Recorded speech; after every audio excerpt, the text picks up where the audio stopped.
بسم الله الرحمن الرحيم. ازيكم يا باشمهندسين؟ اخباركم ايه؟ يا رب تكونوا بخير. من كورس الاف 5 بيج اي بي ال تي ام والمحاضره الثامنه من خلال كورسنا الاف 5. اتكلمنا في اول 7 محاضرات عن الاف، ايه هو الاف 5، وعرفنا الاف بيعمل ايه، وعرفنا الكونسيبت بتاع الاف 5 والبروكسي والريفرس بروكسي والفورورد بروكسي. عرفنا ازاي نكريت بول وبول ممبر ونود وفيرتشوال سيرفر، وشفنا الكلام ده عملي ونظري.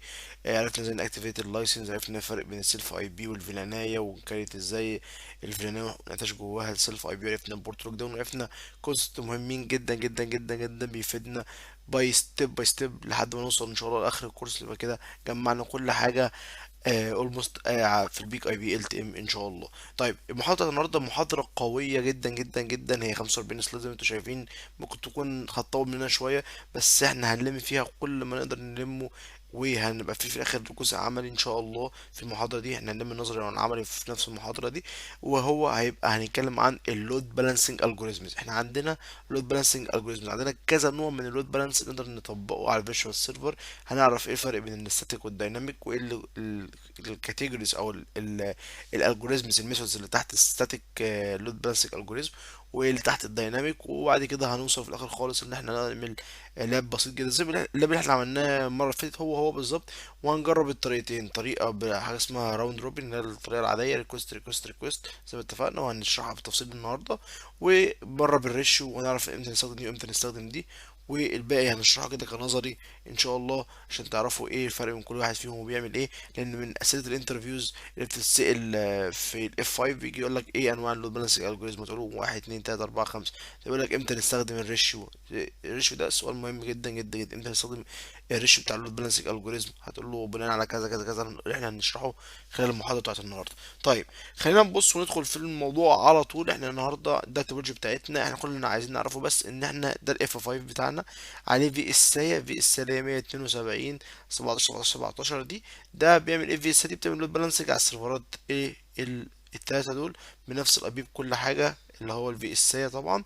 واللي بيختلف يعني الويب سايت بيبقى واحد طبعا في الريل انفايرمنت، لكن الفكره كلها ان كل سيرفر هو اللي بيرد بنفس الويب سايت، لانه متبلش على 3 سيرفر، بحيث يحصل لود بالانسنج الجوريزم على ال 3 سيرفرز.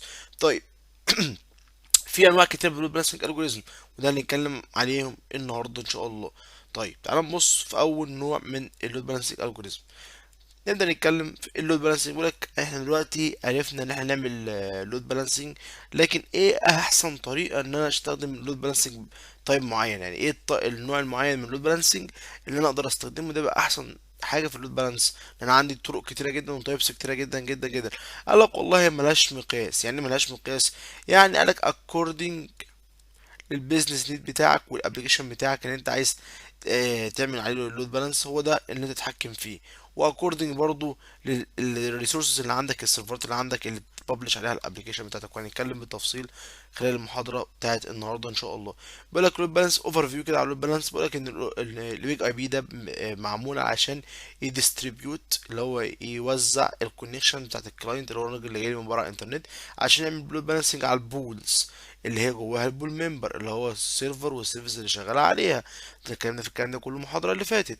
طيب وبعد كده بيقول لك ايه؟ والله اللود بالانسنج ميثود الجوريزم ده الميكانيزم المهم، يعني ده اللي معتمد عليه اصلا اف 5 بيج اي بي ال تي ام. ال تي ام بنتكلم عن ال تي ام دلوقتي، لان الوف حاجه تانية، الاي اف ام حاجه تانية، الاي بي ام حاجه تانية، جي تي ام حاجه تانية. فالاف 5 ال تي ام ده اصلا المين كونسبت بتاعه، او هو مبني على اللود بالانسنج.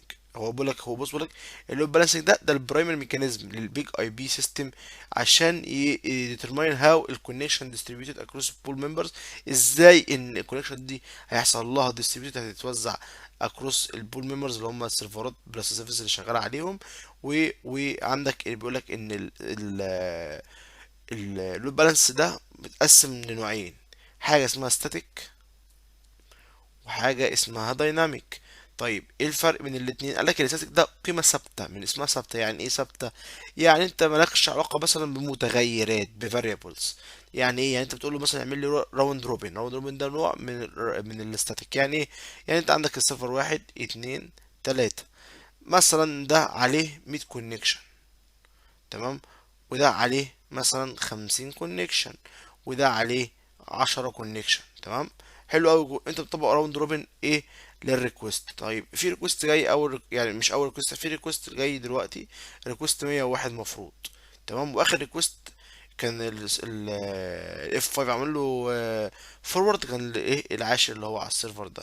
هتقول طب ازاي وهو المفروض نقول من واحد اتنين تلاتة واربعة خمسة؟ طب بقولك ممكن يكون ريكوست بتاع مثلا 100 دول في منهم كتير جدا مطولين لسه بيكملوا ايه شوبينج او بيكملوا براوزنج، فايه وصلت ان هو ال 100 كونكشن هنا، 50 هنا، 10 هنا. طيب فجاي ريكوست 101، المفروض السيرفر ده انت قايل راوند روبن، واخر حاجه ريكوست بعته ال F5 للسيرفر ده. فال 101 دي الريكوست اللي جاي ده هيوصل لده، هيروح لده، وبعد كده اللي بعده هيروح لده، وهكذا. طيب انا كده ستاتيك، يعني ايه؟ يعني انا مش دايناميك. يعني مثلا انا ما شفتش فيتشر متغيره. يعني ايه مش فيتشر متغيره؟ هنتكلم على نوع من الديناميك اسمه ليست كونكشن. ايه الليست كونكشن ده؟ ده كان الاف 5 بيعمل ايه؟ بيشوف اقل واحد من السيرفرات ده عليه كونكشن ويبعت له الريكوست اللي جاي. ليه؟ عشان مثلا ما اخليش ده يبقى منزحم وعليه ريكوست كتيره جدا وانا ببعت له برضه، فانا كده برضه اكني ما عملتش حاجه. لان مثلا انا اصلا كونسبت اللود بالانسنج الجوريزم ده انا عامله ليه؟ انا عامله والله علشان ما يبقاش في سيرفر لوحده شايل كل الترافيك بحيث ما يحصلوش يقع او يحصل له كراشنج. لا، ده انا عامل اللي هو اعمل لود بالانسنج على كذا سيرفر ورايا. الترافيك لما يجي يوصل على كذا سيرفر من الترافيك بتاع الكلاينتس يوصل على كل واحد من الكلاينتس، مثلا يجي براوز يبقى السيرفر ريسبونس كويس جدا معاه، مفيش اي مشكله، ويحصل لود بالانسنج والسيرفر ريسورسز بتاعت كل واحد فيهم تبقى كويسه. فهي دي الفكره. مثلا ده الفرق بين الديناميك والستاتيك سريعا. اللي هو الاستاتيك ده ملوش علاقه، انا هطبق اللي انت قايل لي عليه اللي هو واحد اتنين تلاته. الديناميك لا، بيبص على متغيرات زي مثلا نوع الليست كونكشن، يشوف اقل كونكشن ايه موجود ويبعت له ريكوست. ممكن متغير تاني اسمه اوبزرفد هنتكلم عليها، او دايناميك هنتكلم عليه، او مثلا حاجه اسمها بريدكت هنتكلم عليه. ده كله نوع الدايناميك. طيب حلو قوي كده. كده عرفنا سريعا الفرق بين الستاتيك والدايناميك. طيب بيقول لك خد بالك ان انت لما تيجي تطبق اللود بالانسنج الجوريزم في حاجات ممكن يعني ما تخليش اللود بالانسنج ده يحصل بالتفصيل. ازاي؟ حاجه اسمها بريزيستنس. تمام. دي حاجه هنتكلم عليها في محاضره لوحدها. دي كونسبت خطير جدا جدا جدا.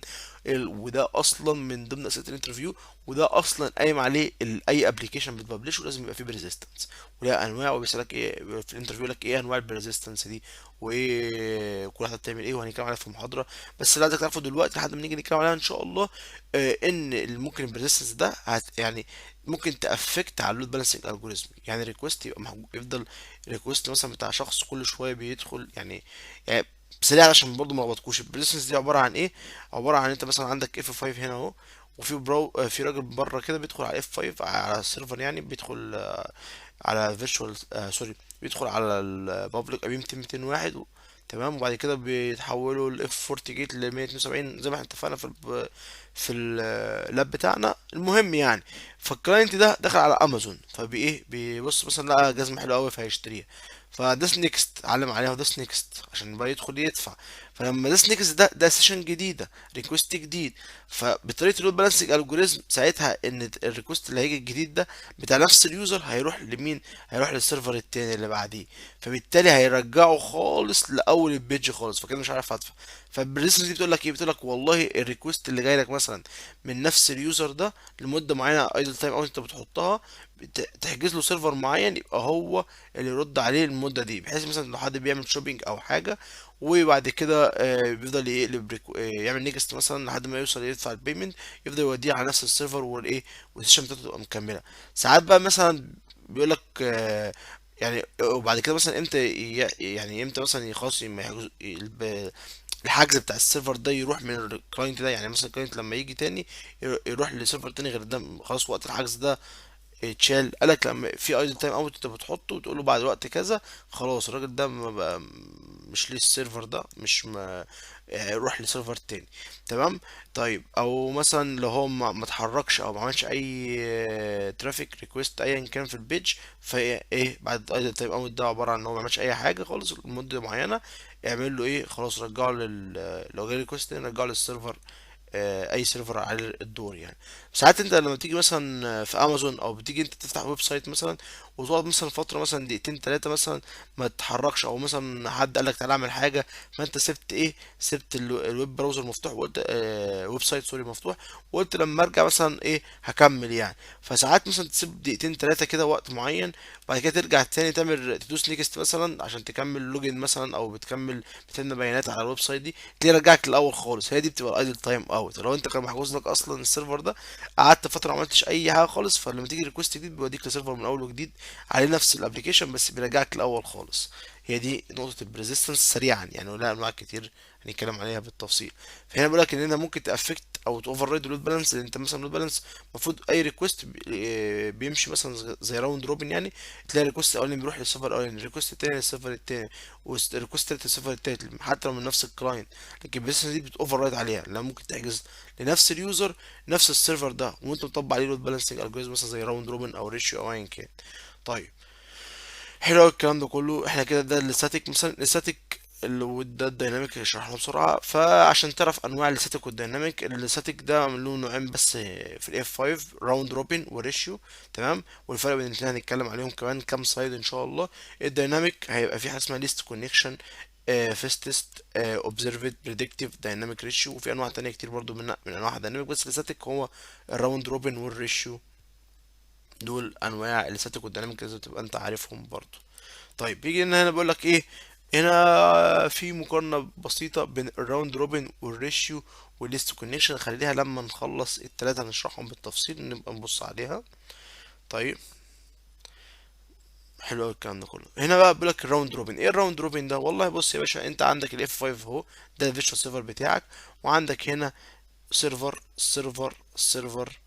سيرفر تاني، والترافيك جاي لك من بره من اليوزر. الريكوست الاولاني هيروح للسيرفر الاولاني، الريكوست التاني هيروح للسيرفر التاني، التالت هيروح للتالت، الرابع هيروح للرابع، الخامس هيروح للاولاني، السادس هيروح للتاني، السابع هيروح للتالت، التامن هيروح للرابع، التاسع، وهكذا.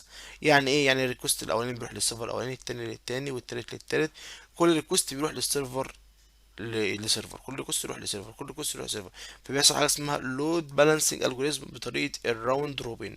يعني كل ريكوست يجي لك ريكوست بير سيرفر يروح للسيرفر. تمام.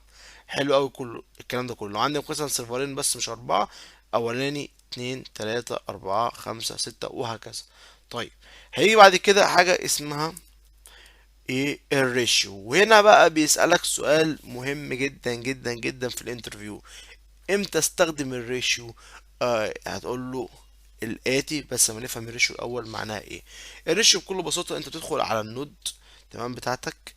مثلا لو بصينا هنا على الفيش على الاف 5 بتاعي،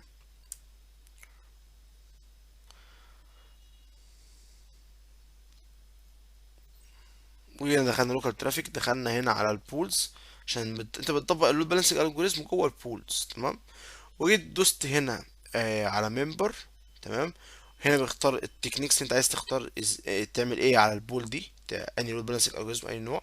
ده راوند روبن، ده الريشيو هنتكلم عليها. هتلاقي فيه ريشيو حاجتين، حاجه بير ممبر وحاجه بير نود، وهنفهم. وفي كذا حاجه انواع من اللود بالانسنج الجوريزم، بير ريشيو وبير ممبر، وهنعرف ايه الفرق بينهم كمان كام سلايد، امتى تستخدم الممبر وامتى تستخدم النود، او ايه الفرق بينهم. طيب تمام. لو دخلنا مثلا هنا على الريد سيرفر او من بره هنا نبص، هتلاقي هنا باي ديفولت الريشيو كلها واحد. تمام. وممكن تدخل بقى تغير الريشيو. طيب تعالى مثلا ندخل على الريد سيرفر دي مثلا، ونخلي الريشيو بتاعتها مثلا هنا أربعة. حلو كده. أنا كده عملت ريشيو أربعة، ودوست هنا ايه أبديت. وإن لو رجعنا هنا هتلاقي إن الريشيو هنا في البول، سوري بيمبرز، هتلاقي هنا الريشيو 4 وباقي واحد واحد. طب انا عملت هنا ايه؟ بيقول لك يا باشا بقى الريشيو ده عباره عن ايه. انت عندك الاف 5 بتاعك الجميل، والسيرفرات اللي ورا اللي هيحصل على اللود بالانسنج الجوريزم. تمام. بالريشيو اللي انت عاملها دي 4 1 1، دي معناها ايه؟ معناها انت بتقول للاف 5 من كل 6 ريكوست يجولك يا اف 5، هندل 4 منهم ابعتهم على الريد سيرفر، واحد على البلو سيرفر، وواحد تاني على الجرين سيرفر. طب انا كده استفدت ايه؟ او انا ليه انا اصلا اعمل كده؟ قال لك انت بتعمل كده علشان يا باشا حاجه اسمها، لو انت عندك السيرفر اللي هو الريد ده، امكانياته الكابابيلتيز بتاعته الريسورسز بتاعته انت لسه جايبه جديد في 4 اضعاف، مثلا يعني البلو والجرين دول قدام، فانت مبلش الابلكيشن على التلات سيرفرات. فانت مثلا هنا السي بي يو مثلا والميموري والحاجات دي 4 اضعاف البلو والجرين، فمش هينفع تخلي الريكوست يجي هنا نفس الريكوست، يعني الراوند روبن ان هو ريكوست هنا ريكوست هنا ريكوست هنا. فدول هيحصل لهم يعني اللي هيحصل لهم مثلا مش كراشنج، بس يعني ايه، الريسورس بتاعتهم اقل من الريد سيرفر. فانا ليه ما اخلي الريد سيرفر يهندل ترافيك اكتر منهم، لان هو يستحمل اكتر منهم. فيدخل لي مثلا ان يبقى ده الريد سيرفر ده يهندل ترافيك 4 اضعاف كل من البرو والجرين سيرفر. فبيجي في انترفيو بيسالك يقول لك ايه انواع اللود بالانسنج الجوريزم، تقول له والله عندي الراوند روبن، هيقول لك هيضحك كده يقول لك الراوند روبن ده احنا كلنا عارفينها يا ابني، دي اسهل حاجه، ايه غيره؟ هتقول له انا عندي الريشيو. هيقول لك ايوه امتى بقى تستخدم الريشيو؟ هتقول له والله يا باشا انا استخدم الريشيو لما يبقى انا عندي كذا سيرفر اللي انا بعمل عليهم لود بالانسنج. السيرفرات دي في ديفرنت capabilities ما بينهم، مش نفس الريسورسز، مش نفس السي بي يو، نفس الميموري، حد اقوى من حد. مثلا سي فور اكزامبل مثلا هتقول له في سيرفر ضعف فين مثلا السيرفر التاني، فانا بالتالي مش هخلي الاتنين يهدلوا نفس الترافيك، فهخلي مثلا الريكوست اللي بتيجي ضعف الريكوست دي، او سوري يعني السيرفر اللي عنده الضعف من الريسورسز بتاعته يهندل ضعف الترافيك، وهكذا. بتديله ريشيو بير تدخل على على البول ممبر تديها ريشيو، وتختار اللود بالانسنج الجوريزم بتاعك راوند روبن، سوري ريشيو بير الممبر. طيب حلو قوي كل الكلام ده كله. طب الريشيو ده من كونسيدريشن من الطريقه اللي انا شرحتها لكم دي تعتبر ستاتيك ولا دايناميك؟ ممكن حد يجي يقول لي ده دايناميك، اقول لك يا ابني دايناميك ليه؟ يا ابني انت بتقول له اديت له فاليو معين، ما اعتمدش على فاريبل. لا، هو انت اديت قلت له السيرفر الريد يهندل 4 اضعاف البلو والجرين. طب افترض مثلا ان السيرفر الريد ده عليه 50 كونكشن مثلا، تمام، وهنا عليه مثلا اكوردنج ل4 اضعاف، مثلا ده عليه 40 كونكشن، مثلا ده 40 عليه 40 كونكشن، وده مثلا عليه 4 اضعاف، يبقى ده عليه 10 كونكشن مثلا، وده عليه 10 كونكشن كمان مثلا، يعني في فور اكزامبل يعني. تمام. تمام حلو اوي الكلام ده كله. او مثلا يعني سيبك من ده، يعني ده مثلا هندل 60 وده 10 و10 مثلا، او 40 وده 10 يعني ايا كان الكيس، ايه السيناريو اللي احنا عملناه ده قدامنا ده، اللي هو الريد سيرفر ده من كل مثلا 6 ريكوست زي هندل 4، وده هندل 1، وده هندل ايه 1. طيب حلو أوي كله، يعني مثلا عندي 60 ريكوست مثلا، ده يبقى هنا 40 10 حلو أوي الكلام ده كله. طيب فأنت مثلا افتراضا الريكوست جاي ال 61 مثلا، فهيبعته على ايه؟ هيبعته على الريد سيرفر. طب انت عندك هنا 40 كونكشن، وهنا 10 وهنا 10، قال لك انت قايل لي ابعت لده كذا. حتى بقى لو ده وصل لكونكشن كتير جدا هيبعت له، هو مش هيبعت له قليلين. فانت ما اعتمدتش على مثلا السيرفر اللي بيبعت اسرع الريسبونس بتاعه اسرع. ممكن مثلا الريد سيرفر ده الريسبونس بتاعه ابطأ من الجرين والبلو، فانت ما اعتمدتش على كده، فالريكوست هيجي برضو للريد سيرفر. فانت ما اعتمدتش على النوع فاريبل، انت تقول له والله ده ابعت له 4 اضعاف ده وده، ايا كان بقى الريكوست، ايا كان الريسورسز، ايا كان اي حاجه. فانت كده يعتبر برضو ضمن الاستاتيك. طيب بص يا باشا، ده ملخص الراوند روبن اهو. انت جالك ترافيك، جالك 8 ريكوست، هيبعت 1 2 3 4 5 6 7 8، بيبعت ريكوست كل ريكوست بير ايه سيرفر، يعني 1 ريكوست بين 1 سيرفر. تمام. ودي شرح ايه الراوند روبن.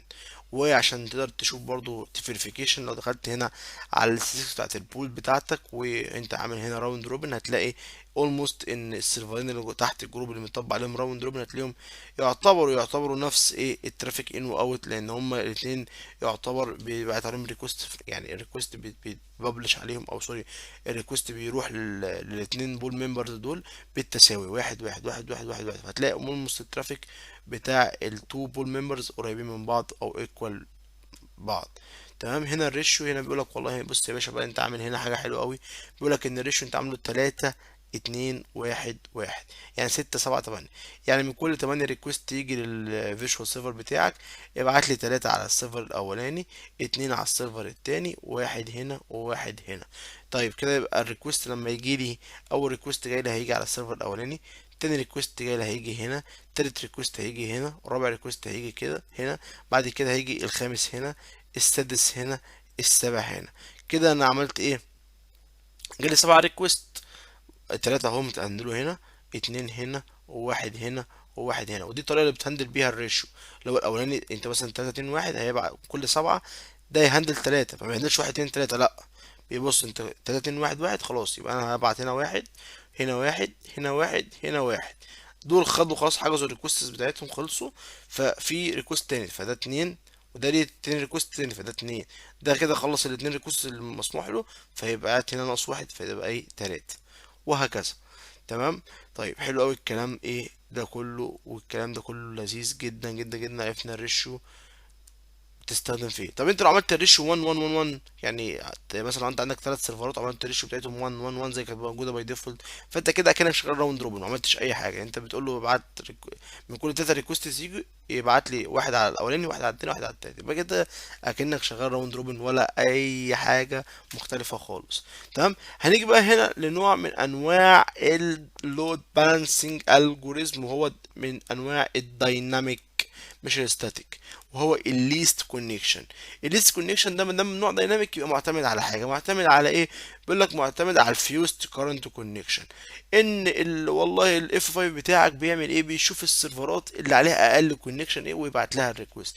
سي اكزامبل مثلا سيرفر ايه عليه 50 ريكوست، سيرفر بي عليه 40 ريكوست، سيرفر سي عليه مثلا 45 ريكوست. ففي ريكوست جاي والريكوست ده المفروض يتبعت لايه، فهيبص يقول له ايه ده ايه، هيعمل دبل تشيك يلاقي الايه عليه 50 50 سيشن. تمام. قال له لا وقف، ده 50 سيشن، ده اعلى واحد فيهم، ده بص سيرفر بي عليه 40 سيشن، ده ليست كونكشن اقل كونكشن موجود على بي، ابعت له هو الريكوست.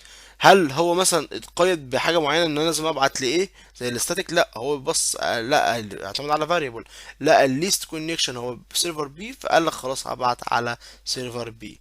بيقول لك ان الميثود دي ممكن تطبق على البول ممبر او النود، لان انت ممكن تعمل ليست كونكشن وانت بتختارها في اللود بالانسنج تكنيك. ممكن تختارها مكتوب ليست كونكشن وبعد كده قوسين ممبر وقوسين نود، وهنعرف امتى تستخدم او ايه الفرق اصلا انك تستخدم. مثلا انت لو بصيت هنا ليست كونكشن اهو عامل لك قوسين ممبر، ليست كونكشن عامل لك قوسين نود. مثلا ريشيو عامل لك قوسين ممبر، ريشيو عامل لك قوسين نود. طب ايه الفرق بين النود وممبر؟ يعني لو اخترت هنا ريشيو ممبر هيعمل ايه، ولو اخترت هنا ريشيو نود هيعمل ايه؟ ده هنعرفه برضو كمان كام سلايد، ايه الفرق بين اللود بالانسنج الجوريزم اللي يبقى بير نود وبير ممبر. طيب حلو قوي الكلام ده كله، تعالى نكمل.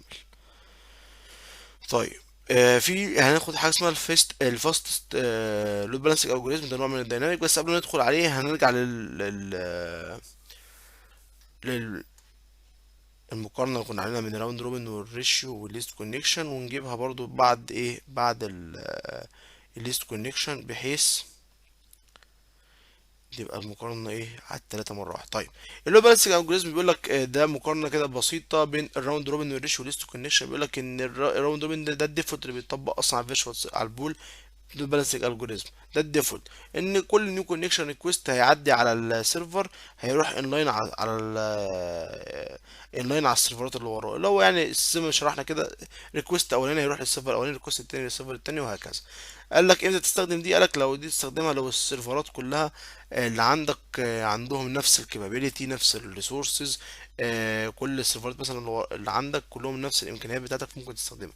الريشيو قالك ده static روتيشن، ده روتيشن بيحصل according to weights for each pool member or node. انت بتبقى انت زي ما انت شفنا كده بتدخل وتحط ريشيو معينه لكل نود عندك، سوري لكل بول ممبر عندك، وبتقول له طبق لي الريشيو دي، اللي هو بحيث ايه ان كل كذا ريكوست يحجز ريشيو معينه انت قايل له عليها، مثلا ان البول ممبر دي تهندل نسبه ترافيك كام في المية مثلا من البول ممبرز التانيين زي ما احنا شفنا. بيقول لك ده تستخدم امتى؟ بتستخدم لو انت ايه زي ما قلت لكم بالظبط، يعني ده سؤال انترفيو. لو انت عندك مثلا بقى السيرفرات اللي بتحصل على لود بالانسنج كلهم مش متساويين في الريسورسز بتاعتهم، في سيرفر تاني اعلى من او سيرفر موجود اعلى من السيرفرات التانية، في سيرفر ليه ريسورسز اعلى بكتير، فانت بتخليه هاندل ترافيك اكتر، فبتستخدم ايه الريشيو. الليست كونكشن بيقول لك ان لو في كونكشن جاي لك بيبص الاف 5 ايه السيرفر اللي عليه اقل كونكشن ويبعت له الريكوست ده. ده بيقول لك ممتازه في الانفايرمنت اللي السيرفرات عندها نفس الكابابيلتيز، عندها نفس الحاجات دي كلها الريسورسز. وبيقول لك الليتنسي كان اوكر ممكن ممكن يبقى في سم ليتنسي، لان هو بيبص على ليست كونكشن، يعني ما بيبصش على الريسبونس تايم او حاجه. هو مثلا انت عندك سيرفر ايه مثلا، الريسبونس بتاعه ابطا من بي، بس السيرفر ايه عليه كونكشن اقل من بي، فلما يجي ريكوست هيبعت للسيرفر ايه لان هو اقل، مش هيهمه الريسبونس تايم. يعني ممكن يبقى في سم ليتنسي، ودي اللي يعني دي مشكله تتحل في الفاستست لود بالانسنج الجوريزم. بس الفاستست ملوش علاقه بالكونكشن. يعني مثلا الفاستست ده بيعمل ايه؟ بيقول لك الفاستست ده بيستخدم لاير 7 ريكوست design with to send the next request. يعني ايه؟ يعني هو بيستخدم مثلا اللاير 7 ده، بيبعت بيبقى في لاير 7 ريكوست. انت مثلا عندك ابلكيشن مببلشه، فانت بتبقى مول ممبرز اللي هو اللي عباره عن السيرفرات زائد السيرفز اللي شغاله عليها.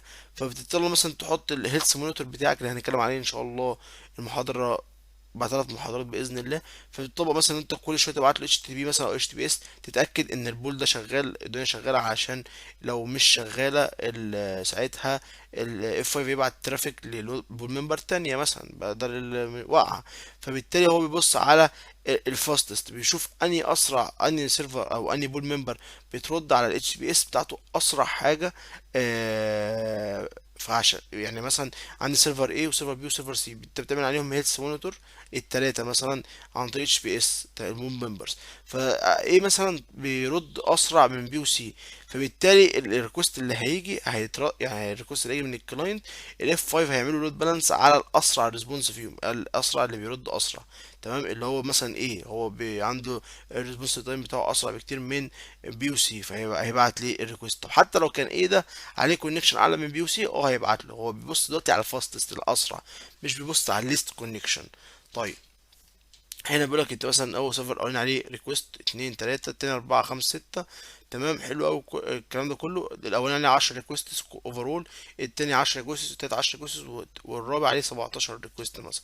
فبيقول لك والله الريكوست اللي هيجي هيروح للاقل ذا نيكست ريكوست تو ممبر with في وسط او standing layer 7 requests، اللي هو ايه، بيستخدم اللاير 7 ريكوست اللي هو بيشوف انهي الاسرع. اللي يعني بص بقول لك الميثود دي بتبعت ترافيك للسيرفر، وتشوف الاسرع في الريسبونس والكونكشن ات لاير 7 سوري. تمام، ودي ساعتها على طول بيبقى بيخلي الريكوست اللي جاي ده يروح اللي بيرد عليه اسرع واحد فيهم، او اللي عنده fastest response او low latency يعني. وهنا مثلا بقول لك ان البنج ده مش هيأثر في حاجه، لان هو بيستخدم layer 7 في التشيك بتاعت الريسبونس تايب، بيستخدم لاير 7. فهنا بقول لك مثلا البنج مش هيأثر في حاجه، يعني مثلا لو عمل بنج على ده وترد عليه اسرع مش هيأثر، ان هو بيستخدم لاير 7، مش مثلا مش بنج، مش سن اك، هو بيستخدم مثلا لاير 7 زي اتش بي او اتش بي اس. ده اللي بيستخدمه، اللي هو من خلال الاف 5 يشوف انهي اللي ريسبونس اسرع، ويستخدم ويبعت ريكوست للراجل ده. هي حاجه اسمها اوبزرفد.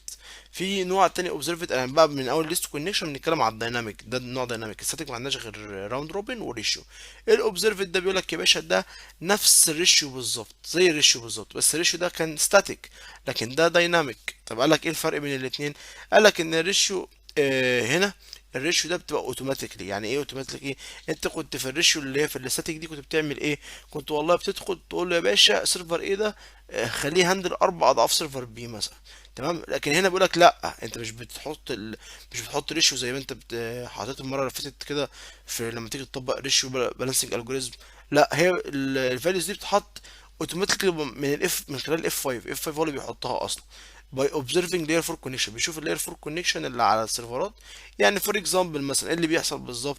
ان الاف 5 بيعمل ايه، انا هنا كاتب لكم في كومنت اهو.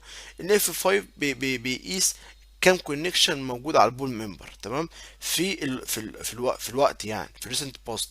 تمام، وبعد كده بيحسب حاجه اسمها ريشيو سكور لكل ممبر. تمام، بيزد على الاوبزرفيشن هو شايفها ان هو الراجل ده عنده كام كونكشن، والراجل ده بالظبط هاندل الريسبونس تايم بتاعته قد ايه، وكام كونكشن عنده. وبيحسب حاجه اسمها ايه، ريشيو سكور. وبعد كده هو بيعمل ايه، بيودي الترافيك ده للسكورز. يعني بيعمل الترافيك ده distributed according للسكورز. الترافيك ده بيحصل له distribution، يعني الترافيك اللي جاي بقى الريكوست اللي جايه من الكلاينت بيحصل لها لود بالانسنج according للسكورز دي. فبيعمل السيرفرز اللي بيتر برفورمانس ريسيف مور ترافيك. يعني ايه؟ يعني بكل بساطه مثلا هو قاس سيرفر A و B عنده. تمام، ولقى ان السيرفر A عنده كونكشنز سي اكس مثلا، والريسبونس تايم بتاعه سي مثلا واي، لا دول احسن بكتير مثلا من سيرفر بي. فقال لك خلاص انا هدي ريشيو معينه لسيرفر ايه مثلا اللي هي 3 مثلا، وسيرفر بي 2. فكده الترافيك اللي يجي هيبقى مثلا من كل 5 ريكوست هيبقى في 3 ريكوست هيروحوا لسيرفر ايه، و2 هيروحوا لسيرفر بي. طب هل انا اللي اساينت الكلام ده بايدي؟ لا، ده الاف 5 هو اللي عمل كده اكوردنج للريشيو سكور اللي حسبها عن طريق ان هو بيوبزرف لاير 4 كونكشن على كل سيرفر من السيرفرات دي، ويعمل بناء على الكلام ده كله يشوف الريكوست اللي جايه من الكلاينتس ويعمل له بالانسنج الجوريزم ايه بيها من خلالها يعني. طيب الاوبزرفد مثلا هنا بقول لك كونكشن ستيتس، انت عندك بقول لك سيرفر بي وسي مثلا لهم احسن فادهم ريشيو 3، وسيرفر اي ودي اداهم ريشيو 2، فبالتالي مثلا هيبعت ايه، بيقول لك من كل مثلا 5 ريكويستس مثلا موجوده عندك، ده يهندل 3 بي وسي والتاني يهندل 2.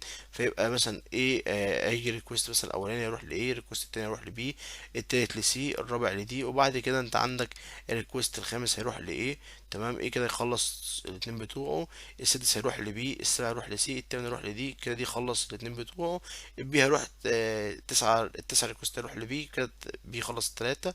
السي هيروح له العاشر، وهكذا هتتكرر ايه القارة من جديد يعني. حلو قوي الكلام ده كله. طيب في حاجه اسمها بقى بريدكتيف. طيب البريدكتيف دي بيقول لك عامله زي الاوبزرفد. طب ايه الفرق بين البريدكتيف والاوبزرفد؟ قال لك يا باشا انت راجل دلوقتي مثلا ربنا رزقك وبقيت تفهم انجلش شويه يعني، وبتدخل على جوجل ترانسليت يا عم وبتترجم الكلام يا عم، ولما ترجمت اوبزرفد لقيتها حاجه منظوريه يعني انت شايفها اوبزرفد. تمام. والبريدكتيف ده لقيتها حاجه استنتاجيه يعني حاجه انت بتستنتجها، حاجه انت مش ماسك، مش يعني مش شايفها بايدك دلوقتي، لا انت حاجه استنتجتها. يعني مثلا واحد شاطر جدا جدا جدا جدا جدا وبيذاكر على طول، ففي امتحان جاي بكره، فانت مستنتج ان الراجل ده ممكن بكره يقفل الامتحان according لفاليوز معينه.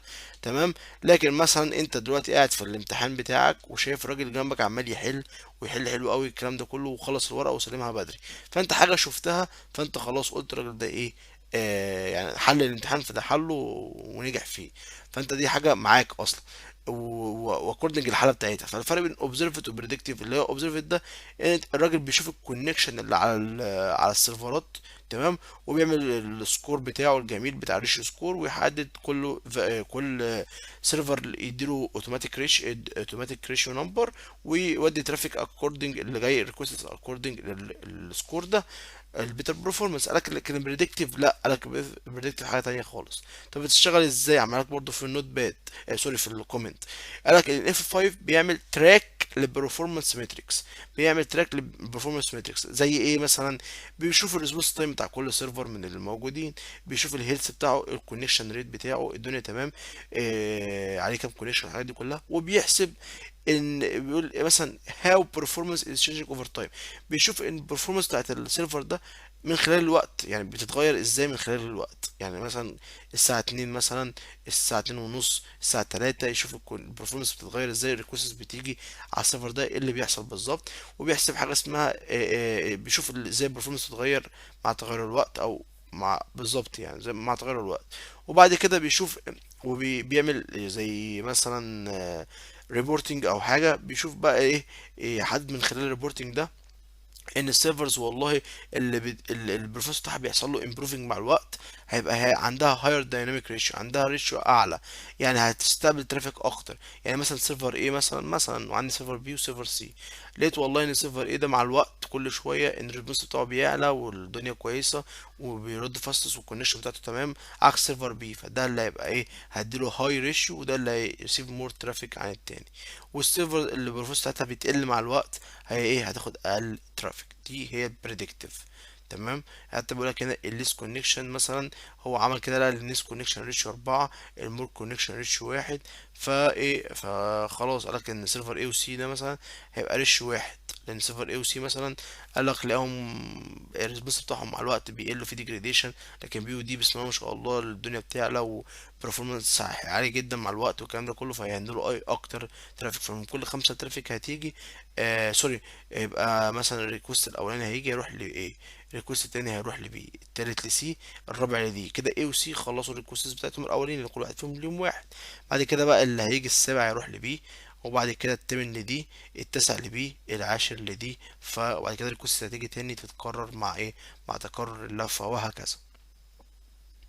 تمام. اخر حاجه في نوع معانا في الديناميك ريشيو، وهو اسمه ديناميك ريشيو. ايه هو الديناميك ريشيو؟ قال لك الديناميك ريشيو ده، ومن هنا هنيجي لحاجه اسمها ايجنت. قال لك اللود بالانسنج الجوريزمز اللي قبل كده كلهم مش محتاجين تنزل ايجنت موجوده على السيرفرات. يعني هو الاف 5 هو اللي بيخش مثلا يشوف الليست كونكشن ايه على كل واحد فيهم، مثلا يبقى عنده كونكشن تيبل بيشوف كل واحد فيهم ليست كونكشن ايه، بيبعت مثلا هو ريكويست مثلا بالفاستست مثلا يشوف انهي اللي يرد اسرع. بريدكتيف بيعمل هو مع نفسه زي البريدكت السيرفر ده بيرد قد ايه خلال الاوفر تايم، ويدي ريشيوز معينه، خلاص ده يبقى ده احسن فده اللي يهندل مور ترافيك. لكن الديناميك ريشيو ده لا، انا دايناميك خلاص، انا معتمد على فاريبل، لكن الفاريبل اللي انا معتمد عليه هو السيرفر نفسه، الكابابيلتي بتاعت السيرفر نفسه. وانا كاف 5 اعرفها منين؟ يعني مثلا الكابابيلتي بتاعت السيرفر نفسه زي السي بي بتاع السيرفر. يعني مثلا انا في الديناميك ريشن ده مثلا ممكن اقول له والله الديناميك ريشن مثلا هو اللود بالانس تكنيكس بتحصل ازاي، ان عندي سيرفر اي وبي مثلا. والله لو سيرفر اي السي بي بتاعه فوق ال90%، ما تبعتلوش يعني مثلا خلي الريكوست تروح على سيرفر بي الاقل منه في السي بي يو. او مثلا اعمل بديميكيشن مثلا ان السيرفر اللي اقل من التاني في السي بي يو يستقبل ايه، ريكويستس، عشان ما اهلكش السي بي يو. مثلا لو واحد السي بي يو بتاعه عالي ما يجيش ريكويستس عالي يجي على التاني، هو اعمل له بالانس اكوردنج للسي بي يو مثلا. فانا كايف 5 هعرف منين اصلا قيمه السي بي يو فاليو بتاعت السيرفرز اللي ورايا اللي بعمل عليهم لود بالانسنج؟ هعرفها منين؟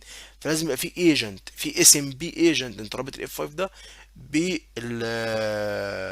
بالسيرفرات عن طريق اس ام بي. يعني اس ام بي ده ايه؟ الاس ام بي ده بروتوكول مانجمنت، من خلاله السيرفرات هتبعت قيمه الفاليوز بتاعت السي بي يو بتاعتها للاف 5، هتبعت له مثلا الميموري وهكذا، الهاردوير كابابيلتيز تبعتها له، يبقى الاف 5 بيبص عليها ويبقى عنده خلفيه عنها. فقال لك يا باشا هنا بيقول لك ان والله في الديناميك ريشن ده انت محتاج ضروري اس ام بي او دبليو ام اي سيرفيسز ايجنت، لازم، لان انت بتعتمد على الكابابيلتي بتاعت ايه، السيرفرات بتاعتك. هنا آه لخصت لك رسومات لكل نوع، ده الراوند روبن وده الريشيو وده ليست كونكشن الفاستست الاوبزرفاتيف بريدكتيف. هنا بنتكلم بقى ايه اكتر عن ماشي.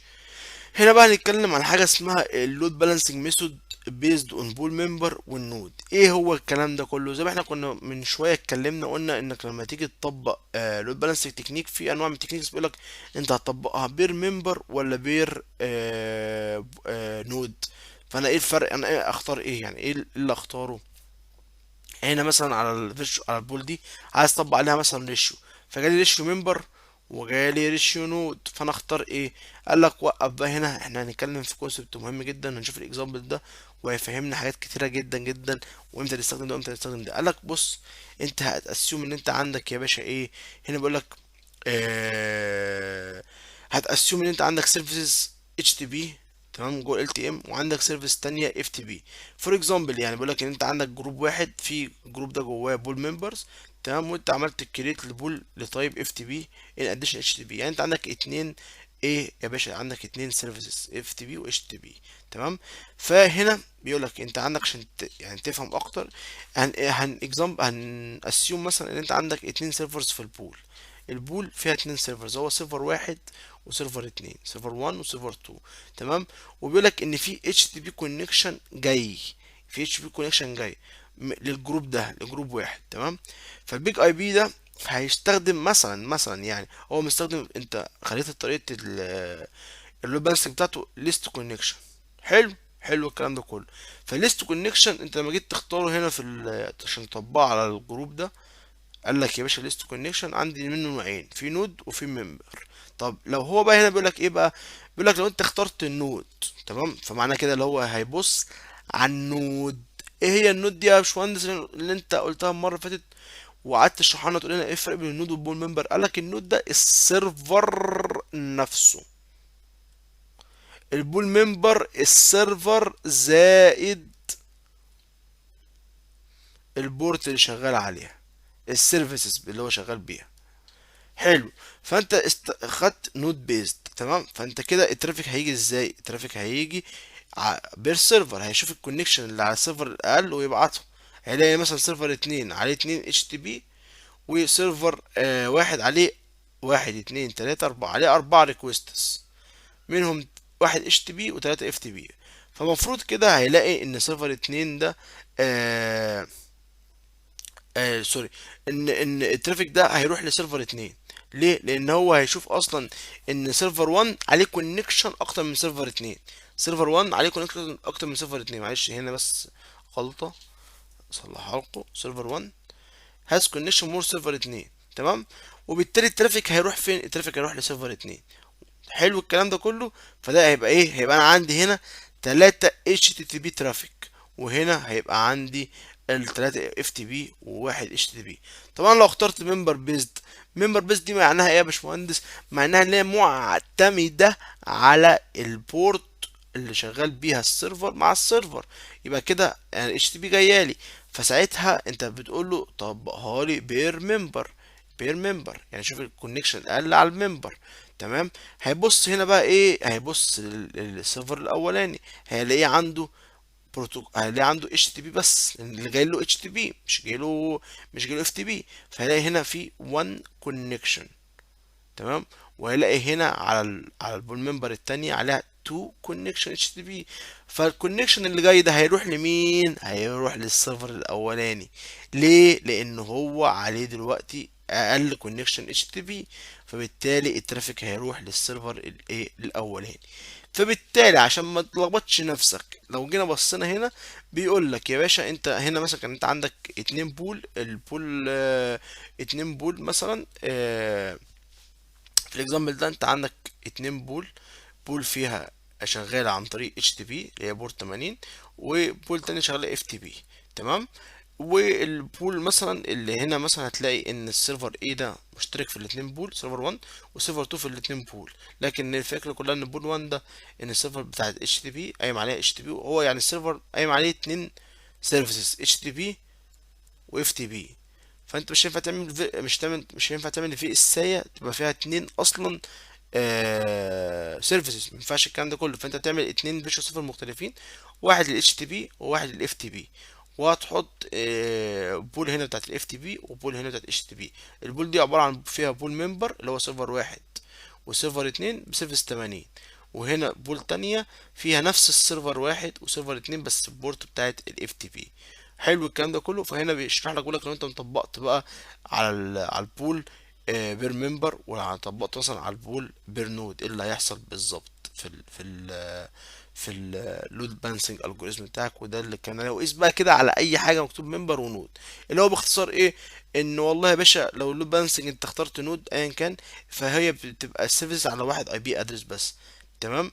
لكن لو اخترت مول ممبر بتبقى على الاي بي ادرس والسيرفيس. من اختصار يعني ده بيعمل لود بالانسنج على السيرفر للسيرفر نفسه، وده بيعمل ايه اللود بالانسنج بتاعه على البول ممبر اللي هو عبارة عن السيرفيسز زائد الاي بي ادرس بتاعت النود اللي شغال عليها السيرفيسز دي. فبالتالي يا باشا انت خد بالك، اللي بقول لك ان خد برضه في احتياطاتك ان الترانزاكشن بيحصل في البول ممبر هابينج اون السيرفيسز بورت، البورت اللي شغاله عليها ايه السيرفر. طيب اني احسن لك انت بقى، شوف الكريتيريا بتاعتك، شوف البيزنس بتاعك تستخدم اصلا اني احسن لك في البالانسنج الجوريزم. في ريكومندد من اف اي بتقول لك والله انت تجرب كذا حاجه من الحاجات دي كلها لحد اللي يهت معاك او اللي يماتش معاك في الريكويرمنتس، واللي يماتش عليك يبقى انت البرفورمانس بتاعك 100%، مش 100% بس البرفورمانس بتاعك عالي جدا جدا جدا، الدنيا محدش بيشتكي، الدنيا كويسه، واستخدم البالانسنج الجوريزم ده. طب انت استخدم نود ولا بول ممبر برضه اكوردنج البيزنس نيد. بس انت اللي فهمته ان النود بيعمل لود بالانسنج على السيرفر نفسه، تمام. فايا كان بقى ليست كونكشن ريشيو بيعملها على الايه السيرفر نفسه. البول ممبر بيعمل لود بالانسنج اكوردنج للسيرفيسز زائد البورت، سوري السيرفر نفسه زائد البورت اللي شغال عليها السيرفر نفسه. طيب لو جينا بصينا هنا، ان هنا بيقول لك ده بقى انا خليتك تشوف الكونفيشن بتاعت كل واحده من الانواع. هنا الراوند روبن، هنا مثلا الريشيو بتدخل تدي مثلا، هنا مثلا ده هيدي مثلا لاي بي السيرفر واحد ده مثلا البول ده الممبر ده البول ممبر ده اداله ريشيو 10 مثلا. البول ممبر اللي بعديه ثانيه واحده، طبعا في دوبليكيتد هنا، تمام. بعد كده البول ممبر اللي بعديه مثلا، خلاها كام؟ خلاها تلاتة، اللي هي سيرفر اتنين خلاها تلاتة. وبعد كده انت لو جيت هنا تبص هنا على الستاتس بتاعت البول في طريقة الريشيو، هتلاقي والله ان السيرفر الاولاني مهندل كتير جدا جدا جدا عن ايه السيرفر التاني، يكاد يذكر من كل، يعني هنا مثلا من كل 13 ريكوست بيجي 10 بيروحوا الاولاني وتلاتة بيروحوا للتاني. وده برضو باين في الايه، في الستاتس اللي بتظهر عن طريق ايه الفيجوال سيرفر. الليست كونكشن بتدخل هنا تختار عندك الليست كونكشن ممبر، يعني نود، وعرفت الفرق بينهم ايه. تمام. الفاستس نفس القصة عندك بير نود بالابليكيشن، الاوبزرفد بير ممبر، البريدكتيف ممبر ونود، وهكذا. تمام. وهنا دايناميك ريشيو بيقولك انت لازم تكريت اصلا اس ام بي ايجنت عشان تربطه بالسيرفرات دي، ال 5 بالسيرفرات دي، عشان اف 5 يبقى عنده ريد للفاليوز بتاعت السي بي يو والميموري والحاجات دي كلها من اسم من السيرفرات، وبناء عليها يعمل ايه، يحدد اللي هو يبعت ريكوست عن اي حاجه بالظبط. تمام. انت هنا هو بيقول لك انت دخلت هنا على النود، وبعد كده اخترت اس ام بي مونيتورنج، عملت اس ام بي مونيتورنج اللي انت عملته هنا، البروفايل اللي انت عملته بتاع المونيتور بتخش هنا وتأتاشه جوه النود في الهيلث تشيكس بتاعتك. وبعد كده يا باشا بتختار النوع البالانسنج الجوريزم، دايناميك ريشيو او دايناميك ريشيو ممبر بالنود او بالممبر زي ما اتفقنا. وكده يا باشمهندسين هنكون خلصنا الجزء النظري بتاع اللود بالانسنج، وهنطبق بس عملي لان احنا عندنا السيرفرات التلاتة نفس الريسورسز ونفس كل حاجه. هنطبق بس عملي لود بالانسنج الجوريزم ريشيو ولود بالانسنج الجوريزم راوند روبن، نشوف الفرق بينهم، ونبقى كده خلصنا محاضره النهارده. طيب تعالى بقى ايه، نشغل بس الفي امات بتاعتنا. احنا هنا مش شغالين ايه، المفروض نشغل الفورتيجيت ان هو مش شغال. تمام. وهنشغل الكلاينت برضو عشان نتست من خلاله. وهعمل بوز يا باشمهندسين لحد ما الدنيا تقوم ونرجع تاني. طبعا يا باشمهندسين رجعنا تاني والدنيا اشتغلت اهي. احنا هندخل هنا بس على الستاتستكس بتاعة البولز، ندخل هنا على البولز عشان نشوف احنا مطبقين انهي لود بالانسنج الجوريزم. لو دخلنا هنا هنلاقي بيقول لك انت مطبق في الممبرز، مطبق على الممبرز دول راوند روبن، اللي هو ريكوست يروح الاولاني على السيرفر الاولاني، والتاني على السيرفر التاني، والتالت على السيرفر التالت، وهكذا. هنشوف الستاتستكس الاحصائيات بتاعت الترافيك. ده في ترافيك ماشي، بس انا عايز اعمل ريسيت لي اصفره كله عشان لما نيجي نتست دلوقتي ونشوف الدنيا ماشيه ازاي.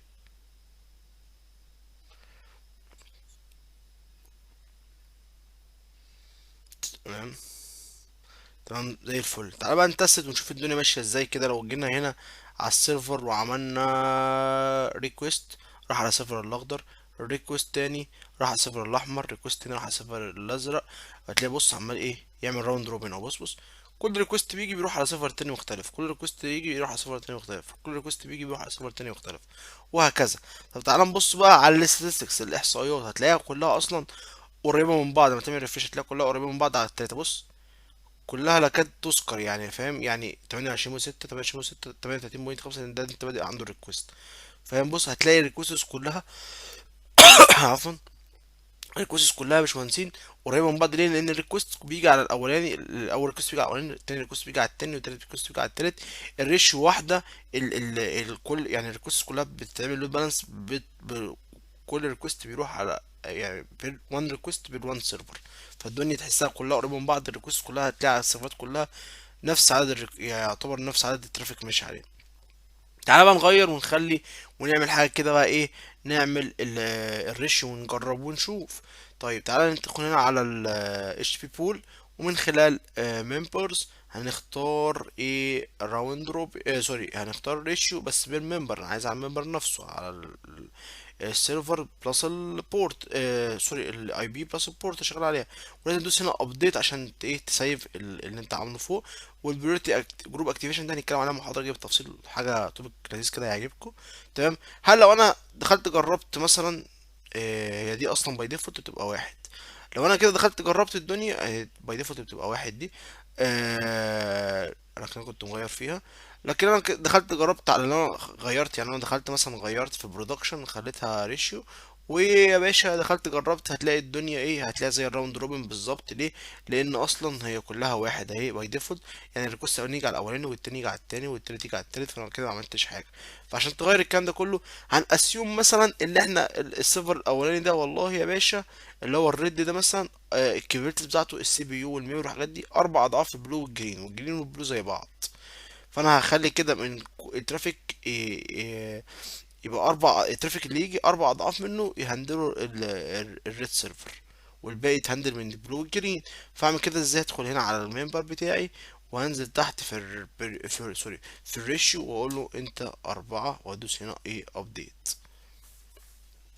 لو رجعنا كده بصينا بصة، هتلاقي بيقول لك والله يا باشا، لو دخلت جوه كده في البول بتاعك، بيقول لك يا باشا في الممبرز الجميلة، بيقول لك ايه، بيقول لك انت كده الريشيو بتاعك 4. يعني لما من كل ست ريكوستات تيجي 4 يهندلها الريد، واحد بلو، الجرين واحد.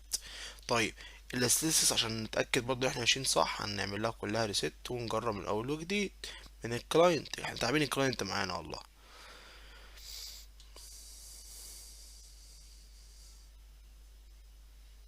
حلو قوي الكلام ده كله. انت اكيد عملت ايه الريست الجميل بتاعك، والدنيا زي الفل والدنيا جميله. هتيجي بقى تست من خلال ايه الكلاينت بتاعك، وهتيجي تعمل ريفرش، راح للاحمر، ريفرش تاني احمر، اخضر، تمام، ازرق. دي تهيسه بس، هو المفروض بايه بمره واحده يعني. احمر، احمر، احمر، احمر تاني، احمر تالت. شو بص، لان انت عملت الرش كده اخضر، بعد كده هيروح للازرق، تمام. هتلاقي كده روح الاحمر، احمر تاني، احمر تاني، احمر تاني، احمر تاني، وهكذا. انت خليت الكابابيلتيز الريكوست اللي بتيجي تروح تهندل اكتر من خلال ايه الريد سيرفر. عملت هنا ريفرش، هتلاقي فعلا الريد سيرفر. بص كده لو عملت ريفرش، بص يا باشا هنا 38.2، هنا 38.2، الاتنين مهندلين نفس عدد الايه الترافيك، لان الاتنين نفس، انت قايل لهم نفس الترافيك الاتنين يهندلوه، نفس الكابابيلتيز. لكن ده الراجل ده 4 اضعافهم، بص 4 اضعافهم، فايه مهندل 4 اضعاف الترافيك من الاتنين دول. فبكده يا باشمهندسين، احنا خلصنا محاضرة النهاردة. يا رب تكونوا استفدتوا منها. محاضرة انا والله اللي لكم كل يعني من البي دي افات بتاعت الريسورس بتاعت اف 5، انا لكم حاجات كتير جدا جدا جدا. كل معظم انواع اللود بالانسنج الجوريزم، ويعني اعتقد احنا كده قفلنا حته اللود بالانسنج دي بالتفصيل التفصيل التفصيل.